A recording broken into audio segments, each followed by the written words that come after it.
Assalomu alaykum, hurmatli radio anglag'uchi do'stlar. Anglayotganinglar Markaziy xalq radio stansiyasining mashhur shaxslar programmasi. Men program riyosatchisi Arman Nurjan.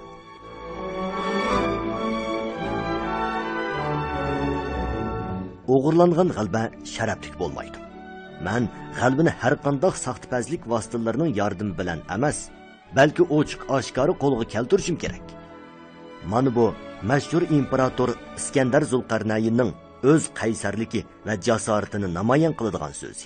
U o'zining ana shunday qaysarligi, aql farosti bilan qo'shin tortib uzoq yil sharqqa yurish qilish jarayonida nurg'un strategik janglarni qilib, bir qadar qisqa vaqt ichida Yevropa, Osiyo, Afrikadan iborat cho'ng qit'ani to'g'risiga kesib o'tadigan zo'r bir imperiyani qurib chiqqan.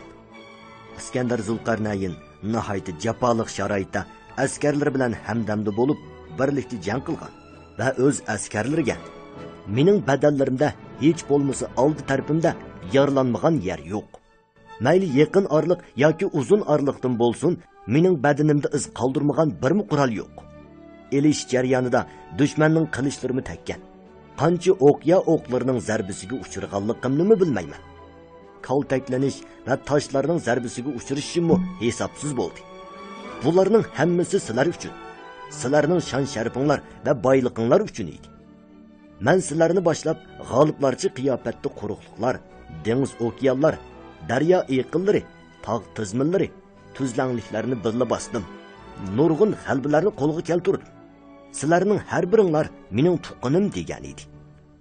U nurg'un janglarda g'alaba qilib, har qaysi joylarda o'z nomi bilan atalgan yangi shaharlarni barpo qildi.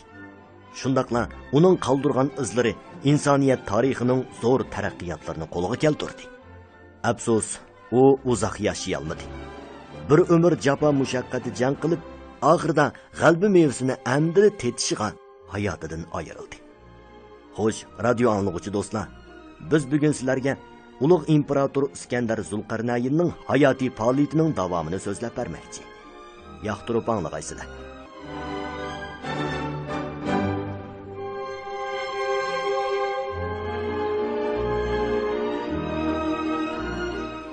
Tereyliklarda dengiz ustunlikda turg'achqa tug'an yo'lini qirg'oqqa yasash ta'sidi. Tug'an yo'li yasash va uni buzish uchun Makedoniyaliklar bilan tereyliklar o'rtasida yana bir necha qitim shiddatli jang bo'lib, ikki tarafdan o'lgan va yaralanganlar oz bo'lsa-mu, lekin har ikki taraf yengilganligiga tan bermay, jangda tirkishish vaziyati shakllandi. Iskandar agar oldi bilan tereyliklarning dengiz armiyasini mag'lub qilib, dengizni tizginlamasa, shaharga qilingan hujumning g'albisini qo'lga keltirishning mumkin emasligini bilardi. Dal shu chaqda u Niyakosning kapitan Proteas boshchiligida Makedoniyadan 50 jang kemasi avatganlik. Suv yuzi qo'shinining Sidon shahriga yetib kelganligidan xabar tepib, bak xo'sh bo'ldi. U cho'qim bir kuchli dengiz armiyasi tashkillab, bu joydagi dengizni tizginlash huquqini tortib olishi lozim ediki, shu chaqda quruqlikdan Teri shahriga qilingan hujum o'ngishli bo'ladi. Bir qarorga kelgandan keyin u tug'an yo'li yasash va uniga nazoratchilik qilish vazifasini Paminioga topshirib, o'zi muhofizachilar qo'shini va agroyallar qo'shiniga bevosita qo'mondonlik qilib, Sidonga qaytida Sidonliklarning suv yuzi qo'shinini markazlashtirib, Makedoniya qo'shini bilan birlikda mashq qildirdi. Uning tirishchanligi orqali bir oy vaqt ichida Sidonga Makedoniya qo'shini, Fenikenning boshqa shahar davlatlari va Siprus qatorliq joylarning qo'shini bo'lib, jami 250 dan ortiq jang kemasi yig'ildi. Iskandar urush kemalari yana yetishmaydi deb o'ylab, texmi ko'p jang kemasi yasash uchun Livanga odam avatib, Kidir qarig'ini kestirdi. Iskandar muhofizachilar qo'shinining boshlig'i Xoffeykenni avatib, jang kemalarini yasatdi. O'zi bir necha otliq askarlar o'tira tirdi va ba'zi o'qiyotchilarni elib, tog'dan qarg'a kesdi. Bir qitim Iskandarning yog'och kasguvchilar atirdi. Yerlik kishilarning tuyuqsiz hujumiga uchrab, qo'shin tarqilib ketdi. U Leshmachos ismli bir ko'na askar bilan quyuq o'rmonlikda bir kecha yoshirinib yatdi. Atsi tong yo'rg'anda, ondan Agroyan qo'shiniga qo'mondonlik qilgan Lesmak bilan o'qiyachilar qo'mondoni Kiritos o'z podshohini topdi. Iskandar umrida nurg'un xavf-xatarlarga yo'liqqan. Bu shuning ichidagi bir qitimlik edi. Agar yerlik kishilarning hujumida o'lgan bo'lsa, butkul Osiyo tarixini qaytadan yezishga to'g'ri keladi. Bir zo'r Makedoniya dengiz qo'shuni oxiri barliqqa keldi. Bu yangi paloqchilar qo'shuni ichida har qaysi shahar davlatlaridagi ko'ni paloqchilardan sirt yana Iskandar qo'g'lug'uchilar atartidagi askarlarmi bor edi. Qo'g'dug'uchilar atarti yolg'iz Iskandarning muhofizatchilari bo'lib qolmasdan, balki yana bir jonliq, tetik, jiddiy ahvolga har qachon moslasha oladigan yoki xatarlik vazifalarni o'rinlay oladigan zarbidor qo'shin edi. Shu topda dengiz armiyasi uchun tashkillash iqtidoriga va jangovarlikqa ega xodimlar kamchil bo'lib atganda, bu qo'g'dug'uchilar atarti yana dengizdagi jangovar qo'shin qilib to'liqlandi. Iskandar kema qo'mondoni Protiyas bilan qo'g'dug'uchilar atartining boshlig'i Xofiskenni tereyliklarning qo'lidan dengizni tizginlash huquqini eng qisqa vaqt ichida tortib olishga buyruq berdi. Tereyliklar oxir bir kuni saharda dengizdagi Xuva Makedoniya kemalarini ko'rishdi. Ular hangton qoldi. Dushmanning qanday qilib buncha ko'p jang kemasiga ega bo'lganligini har qancha qilib tasavvur qila olmadi. Amaliyotda Feniken va Siprusning barliq kemalari Makedoniya dengiz armiyasiga kirgan edi. Ularning yana bir o'ylab yetolmagani shuki, dushmanning jang kemalariga bir xil maxfiy qurol, Yunonlik ustalar yasagan yangi shakldagi tashatqular o'rnatilgan bo'lib, u xuddi Tangri qizi gul chachqandek o'qiya o'qlari va toshlarni atalaydi. Bundaq yangi qurol quruqlikqa chiqish va shaharga hujum qilishda alohida rolga ega edi. Makedoniyaning ustunligi ega dengiz armiyasi oldida tereyliklar qo'shini qo'ltiqqa kirgizilib, kemalar orqali dengizga kirish eg'izi qamal qilinib, amaliy kuchi saqlab qo'yildi. Protiyas dengiz armiyasini qo'ltiqqa ko'p qitim hujum qildirgan bo'lsa-mu, mag'lub bo'lib, bir necha jang kemasini ziyon tortdi. Iskandar o'zining oldi bilan dushmanning dengiz armiyasini yo'qotish planini amalga oshirishining ta'sirligini ko'rib, Protiyasga Teri shahrini dengizdan qamal qilib, uni sirtning yordamidan mahrum qoldirishga buyurdi. Har tarafdan qo'rchib ilingan tereyliklarning ahvoli barg'ansir yomonlashdi. Ularga har kuni kashlik yemaklik ozroqdan bo'lib berilsa-mu, lekin butun armiya xalqdan birmi tavranmay, ya'ni qaysarlik bilan jang qilmoqda edi. Ocharchilik har bir tereylikni azoblamoqda. Har bir dengiz armiya ofitser askari texmi qiynalmoqda. Ular dengiz armiya generali Fana Bazasning qo'mondonligida cho'ng tipdagi 10 urush kemasini tashkillab, eng pishqan paloqchilar va askarlarni saplab, Makedoniya dengiz armiyasidagi Siprus kemalariga tuyuqsiz hujum qilib, qamal liniyasidan bir yo'lchiq etishni qaror qildi. Ular yelkanli qiyiqlarni tashlab, butunlay odam kuchi bilan paloq urishga tayinib, dengiz bo'g'izidan asta chiqdi-da, dushman kemalariga yaqinlashganda Fana Bazasning birli buyrug'i bilan 10 kema birli vaqtda yelkanlarini echib, qilch tayyorliqsiz turgan Siprus kemalariga yo'pirilib bordi.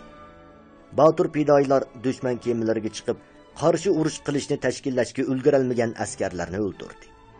Teri paloqchilari suv ostiga cho'kib, dushmanning langarlarini uzib-atdi. Kema ostini teshib-atdi. Birdamdila bir necha cho'ng kema cho'kib ketdi. Qolgan kemalarga teriylik baturlar o't qo'yib-atdi. Shahardagi askarlar dengiz armiyasining g'alaba qilganligini ko'rib, kayni-kaynidan kemalarga chiqib hujumga o'tgan bo'lsa-mu, lekin Iskandar cho'ng qo'shinining qaqshatquch zarbasiga uchradi. Sepildagi ayollar Makedoniya cho'ng qo'shinining hujum qilayotganligini ko'rib, barliq ovozi bilan ularni chekinishga undigan bo'lsa-mu, lekin shavqun ularning ovozini anglatmadi. Fana Bazas chekinish yo'lining dushman kemalarining tahdidiga uchraganligini bayqaganda bakmi kechikkan edi. Osondagi bir necha kemasi dengiz bo'g'iziga qaytib bora olgandan sirt, ko'p qismi ustunlikka ega dushman bilan dengiz urushi qilish jarayonida cho'kib ketdi yoki asirga tushdi. Teri paloqchilari taslim bo'lishni xohlamay dengizga sakrab tushib, o'z porti ichiga uzib berib oldi. Iskandar bu jangda Siprus kemichilar qo'shinini ziyon tortgan bo'lsa-mu, lekin Teri dengiz armiyasini asosiy jihatdan yo'qotdi. Bu uning quruqlik armiyalarining kuchini tashkillab, Teri shahriga har tarafdan hujum qila oladiganligidan derak beradi. Teriyliklarning dengizdan hujum qilish plani amalga oshmadi. Dengiz armiyasini tugadi. Hamda ularni Makedoniyaliklar asir qilib o'ldirib, jasadlarini dengizga tashlaydi. Shahardagi ocharchilik borgan sari eg'irlashib, odamlar har kuni ochlikdan o'lishga boshlab, butkul shaharni vahima qopladi. Kishilarning o'llikrak gap qilishga madori yo'q edi. Ular faqat ko'z ishorasi orqali o'zaro tasalli berib, qarshi tarafni ilhomlantirib, qat'iy tiz tutmaslik e'tiqodini yetkazishyapti. Makedoniya armiyasi Osiyoga kirgandan buyon azaldan tez jang qilish orqali ishni tez hal qilib kelgan edi. Mashhur Esos urushimi aran bir kun davomlashgan. Lekin kichikina Teri shahri ularni to'p-to'g'ri 6 oydan ortiq to'sib qoldi. Havo sovishga boshladi. Ammo Teri jangining g'alabasidan derak yo'q edi. Petolmi Iskandarga Terini yana bir necha oy qamal qilib, shaharda ochliq tugaganda ondan hujum qilsimi o'zligidan barbod bo'ladiganligi. Hozir zo'rmu-zo'r hujum qilinsa, qo'shinlardagi o'lim yetimni ko'paytib qo'ydiganligi haqida taklif berdi. Iskandar hozir Teriga umumiy hujum boshlash payti keldi. Makedoniya armiyasi dengiz urushida g'alaba qildi. Jangovarligi ustun. Fursatni ketkizmay Teriga hujum qilish kerak. Shundaq bo'lganda qishda Misrga yurish qilg'ili bo'ladi deb qaradi. Iskandar Teriga oxirgi qitim hujum qo'zg'amoqchi bo'lib atganda, Darius 3-ning uningdan sulhi talab qilgan yana bir parcha xati keldi. Hatto o'zining Iskandarga 10 ming tarant oqchi berib, onasi va xotin bolalarini qaytarib olmoqchi bo'lganligi.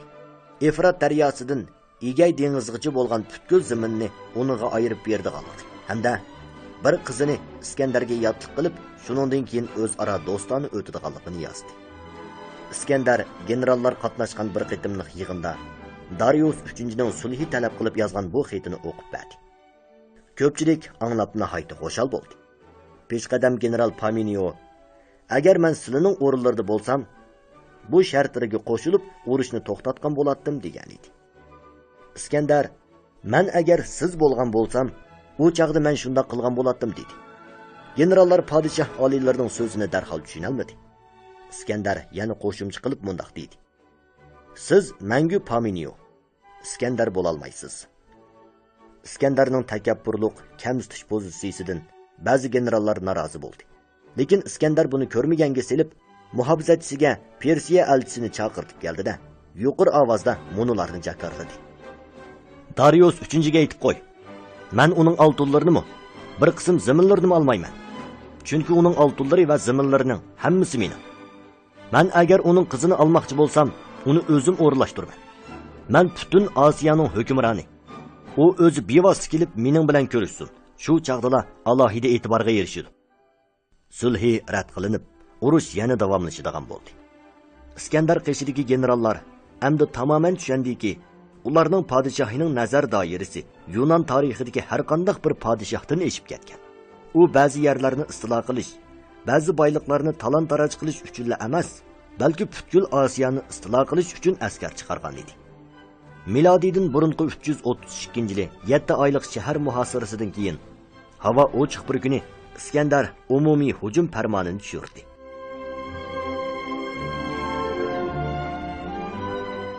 Zo'r turkumdagi tosh otquchilar jang kemalari orqali Teri shahri sepili yeniga to'shildi. Osmondan yoqqan cho'ng-cho'ng toshlar shahar sepiliga bir dilli shiddat bilan urildi. Jang kemalari qirg'oqqa yaqinlashdi. Askarlar o'qya etish orqali shaharga qilingan hujumni qo'g'didi. Egiz shahar sepilida zo'r toshlarning so'qilishi bilan yo'chiq paydo bo'ldi. Iskandarning muhofizatchilar qo'shinining boshlig'i Edmitos fidoilarga qo'mondonlik qilib yo'chiqqa kayni-kaynidan etilib borgan bo'lsa-mu, lekin sepil ustidan yeyilgan to'r fidoilarning ustiga yepildi. O'qlar, toshlar, qayntilgan may va qizitilgan qumlar osmondan yig'ib Makedoniya askarlarini halok qildi. Shu chaqda Petolmi qo'mondonligidagi piyoda askarlar tug'an yo'lidan hujum qilib keldi. Piyano qo'shinlarga o'zi bevosita qo'mondonlik qilib, ular bilan urushib, sepildagi yo'lchiqni saqlashga Fana bazasini qoldirdi. Ko'p o'tmay Petolmining hujumi chekindirildi. Tug'an yo'li va dengiz yo'llarining hamma yerda Makedoniya askarlarining jasadi yotadi. Lekin Teri sepili beshidagi yo'chiq bargan siri yo'g'inab, nurg'un Makedoniya askarlari shota orqali sepilga yamashdi. Endi jiddiy jang markazi shahar sirtidan shahar ichiga yo'tkilishga boshladi. Edmitos tunji bo'lib sepil ustiga chiqdi. Fana bazasining qishidagi jangchilar bargan siri azaydi. U yerdan bir nayzani terib olib, Edmitosga kuchab atgan edi. Nayza uning ko'krigini teshib atdi. Iskandar muhofizatchilar qo'shini komandirining o'ldirilganligini ko'rib, Fana bazasiga etilib berib, bu Teri dengiz armiya qo'mondonini nayza sanjib o'ldirdi. Teriliklarning baribir odam soni oz. Kuchi ojiz, ya'ni uzun muddat ochliqi kamchil bo'lgan tursa, ular qandoqmi askari xil, ochliqi yetarli bo'lgan makedoniyaliklarga tang kelalisu. Aslida ular sepiliga tayinib xeli ustunlikda turgan. Dushman sepil ustiga chiqishi bilanla bu ustunlik shu hamon yo'qoldi. Bu chaqda Ptolmeyning zo'r qo'shini sepil tubiga yig'ilib, shot bilan sepilga chiqishda muvaffaqiyat qozongan edi. Teri shahrining qo'g'dayotgan qaldiq ofitser askarlarini dushman shahar ichiga qistab kirgizib atdi. Dengiz yaqisiga to'xtatilgan Fenikin kemachilar qo'shinimi dengiz qo'ltiqiga bosib kirib, Teri dengiz armiyasining qaldiq jang kemalarini yo'qotdi.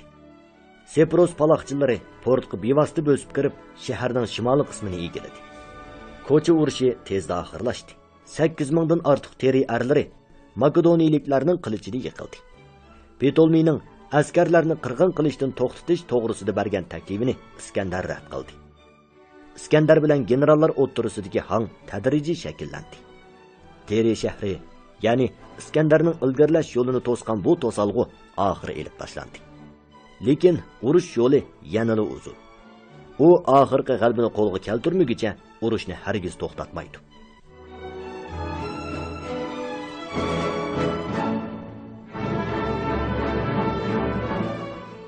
Iskandarning keyingi nishoni qadimki Yunonliklar qalbidagi muqaddas joy Misr edi. U Teridan ayrilgandan keyin danqim yiroqlarga tarqaldi. Hamda yo'l bo'yidagi har qaysi shahar davlatlari kayni-kaynidan taslim bo'ladi deb o'ylaydi. Kim bilsin, arablar egilmaydigan, tiz bukmaydigan qahramon millat ekan. Mana yana bir Teri Iskandarning oldida paydo bo'ldi. Bu shahar G'azo shahri edi.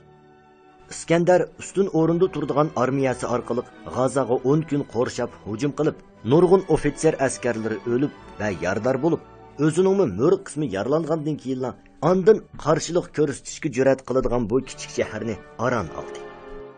Yerusalimdagi yahudiylar teriliklarga ochliq yordam qilgan edi. Hamda makedoniyaliklar shahar yeniga kelib qolganda Yerusalim qandoq pozitsiya tutar? Taslim bo'larmi yoki qarshi turarmi?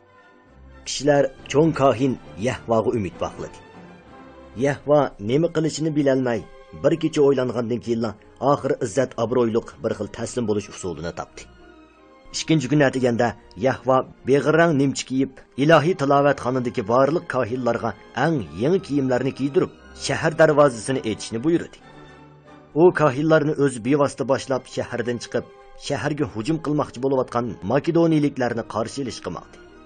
Yahvo asta mang'inicha Iskandarning et qishig'i berib, ikki qo'lini ko'targan holda osmonga qarab iltijo qildi.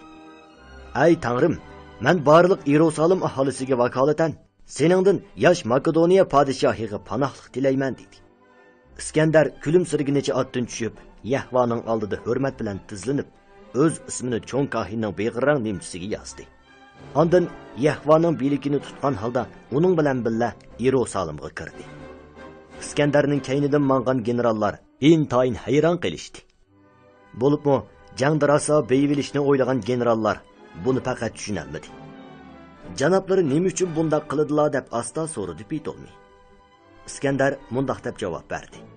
Shuni bilishinglar kerakki, qalb hujumi shahar hujumidan afzal. Yiroq yaqinga danqi ketgan bir cho'ng kohinga yaxshi muomala qilish Yerusalimni vayron qilishdan necha hasta ustun turadi. Men Yahvoni qo'lga keltira olsam, barliq yahudiylarni boshqara olaman. Bu bizning harbiy kuchimizni saqlab, bizni ishonchli orqa bazasiga ega qilib, buningdan keyingi urushlarda nurg'un avarchiliklarni azaytirdi. Yahvoning hamrohligida Iskandar generallarni boshlab, ilohiy tilovatxonaga kelib, mo'l narsalar orqali dag'dug'liq nazar o'tkazdi. Iskandar harbiy vositalar orqali teriliklar va g'azoliklarning qarshiligini bostirgan bo'lsa, keng siyosat orqali o'ziga dushman bo'lgan Yerusalimni qo'lga keltirdi. Uning bu siyosati Misrga kirgandan keyin uni hech qanday qarshilikqa uchratmadi. Ammo buninglik bilan u qilchi bexastalik qilmadi. Chunki Teri bilan bo'lgan 7 oylik qonliq jang uniga cho'nqur ta'sir qilgan edi. Madaniyatlik qadimiy davlat Misr Yunonliklarga nisbatan sirliq, shundaqla zo'r jalb qilish kuchiga ega edi. Rivoyatlarga qaraganda Faylasuf Talis bilan Pidagoras Misrni ziyorat qilgan. Iskandar bolalik davrida cho'nglardan Ihrom, Nil daryosi, Bo'stonliq, Qumluq, Momiya, To'ga va timsohlar haqida anglagan. Ustozi Aristotelmi uningga Misrning diniy odati, tarixiy voqealarni hikoya qilib bergan edi. Bu ishlar Yunonliklar turishliq Yevropa jamiyatiga naqadar o'xshamaydi. Bular Makedoniyaliklarni ham hurmat qildiratdi, ham qoyil qildiratdi. Iskandarmi agar Misrliklar qarshilik ko'rsatsa, o'zining g'alaba qilish ishonchiga ega yoki ega emasligiga bir narsa deyolmaydi. Shunga uning talaffuzidagi takabburlik, taqvodorligi o'zgardi. Talaffuzimi muloyimlashdi. Bundaq jiddiylik, xotirjamsizlik kayfiyati tezda o'tib ketdi. Chunki Misr noibi Mazzasning akalgini armiya emas, balki harvilab esil sharab, qo'y kalalar va bolkalar edi. Taxminan milodiydan ilgirki 3000 necha yil ilgari Misr Firavun qo'mondonligida birlikka kelgan bir qulluq tuzumdagi davlat bo'lib shakllangan. Firavun Allohning namoyandasi bo'lib Misrga hokim mutlaqlik, istibdod hukmronlik yurgizgan. Jami 25 xonadonlikcha davomlashgan. Milodiydan ilgirki 525-yilga kelganda Persiya shohi Kambuses Misrni ishg'ol qilgan. Darius 1-davrda ondan u Persiyaning bir o'lkasi qilingan. Misrliklar Persiya oqsuyaklarining vahshiy hukmronligidan qutulish uchun Iskandarni o'zlarining ozod qilguvchisi deb qarab, o'z ixtiyori bilan Misr darvozasini ochdi. Shunda qilib Makedoniya armiyasi qilichini qoniga bo'ymayla uzundan orzu qilib kelgan Misrni ishg'ol qildi. Misrning itoat qilishi Iskandarga o'zining sharqqa yurish qilish strategiyasini astoydil o'ylantirdi. U borgan sir shuni his qildiki, sharqqa yurish qilishda oldi bilan qudratlik harbiy kuchga, barliq dushmanlarni besib tushadigan jasorat va aql farosatga tayinish kerak. Lekin yolg'iz urush chepish qilib tayonganda sharqqa yurish qilish ulug' ishini vujudga chiqarish hargiz mumkin emas. Shunga u o'zining bir yurish sharqqa moyil siyosatini yurgizmoqchi bo'ldi.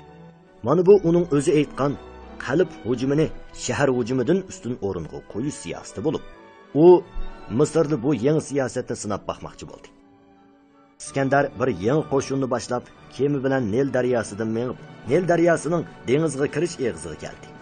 U aslida bu yerda dengizning u qaytirki yiroq Makedoniyaga nazar selib, o'zining vatanga bo'lgan sig'inishini ifodalamoqchi edi. U sohilda asta qadamlar bilan ilgariladi.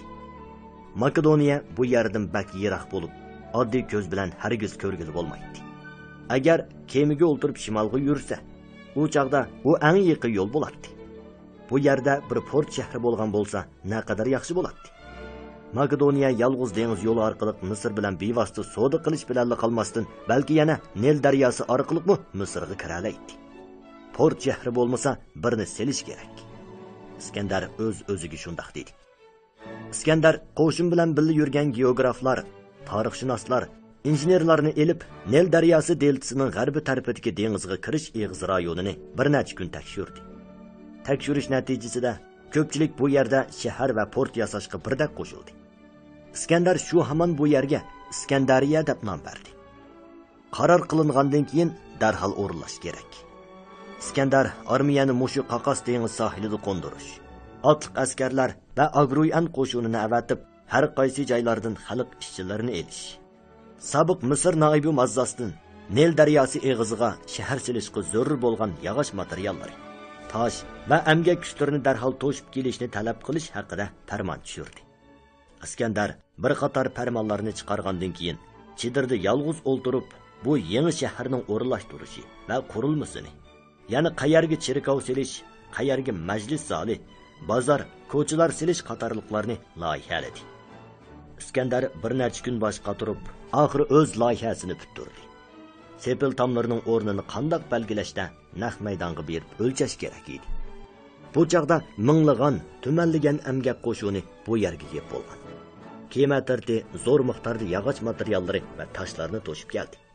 Qaqas dengiz sohili qaynam toshqinliq cho'mdi. Iskandar bir necha askarga teri qopoldirib, uningga qora ochliq unlarini qochlatdi. O'zi oldida mengib, kaynidan kelayotgan askarlarga o'zi mangan yerga un chachqizdi. Natijada uning kaynida tom yer liniyasi hosil bo'ldi.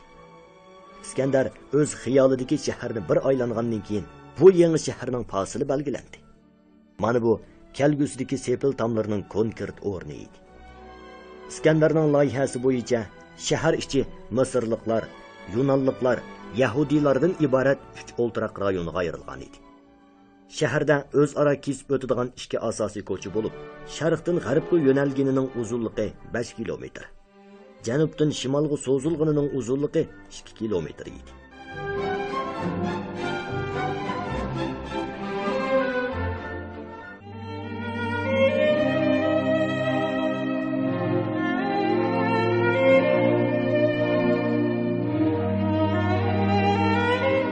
Bu tarixlar sizning va bizning turmushimizga o'xshash oddiygina turmushdan putilgan. Biroq bu turmush mangu yodlanadigan obidini tikladi. Radio anglag'uchi do'stlar, vaqt e'tibori bilan bugungi mashhur shaxslar programmasi mushu yerda oxirlashdi. Ata biz yana o'xshash vaqtda sizlar bilan birga tarix patlaridan, ulug'larimizning hayot kechirmishlaridan davomli bahralanamiz. İşinimizki mashhur shaxslar programmasi sizni mashhurlar bilan eng yaqin holatda uchrashtirgusi. Agar bugungi programmamizni vaqtida anglolmagan bo'lsanglar, stansimizning Uyg'urcha radio tori, ya'ni 3w.uycnr.com toriga chiqib, qayta anglasanglar bo'ladi. Mashhur shaxslar programmasi har kuni Beijing vaqti tushdan keyin soat 18 dan 30 minut o'tganda, Urumchi vaqti soat 16 dan 30 minut o'tganda, takror anglatish vaqti Beijing vaqti kech soat 0 da, Urumchi vaqti 22 da davomli huzuringlarda bo'ladi. Bugungi programmamizning texnik muharriri Dilara Farruh, muharrir Abduvoyid Niyoz, mas'ul muharrir Dildor Muhammad Rahim, bosh nazoratchi Gulbahor G'ofur. Mikrofon oldida Arman Nurjan. Xayr xo'sh, kelarki sonda ko'rishaylik.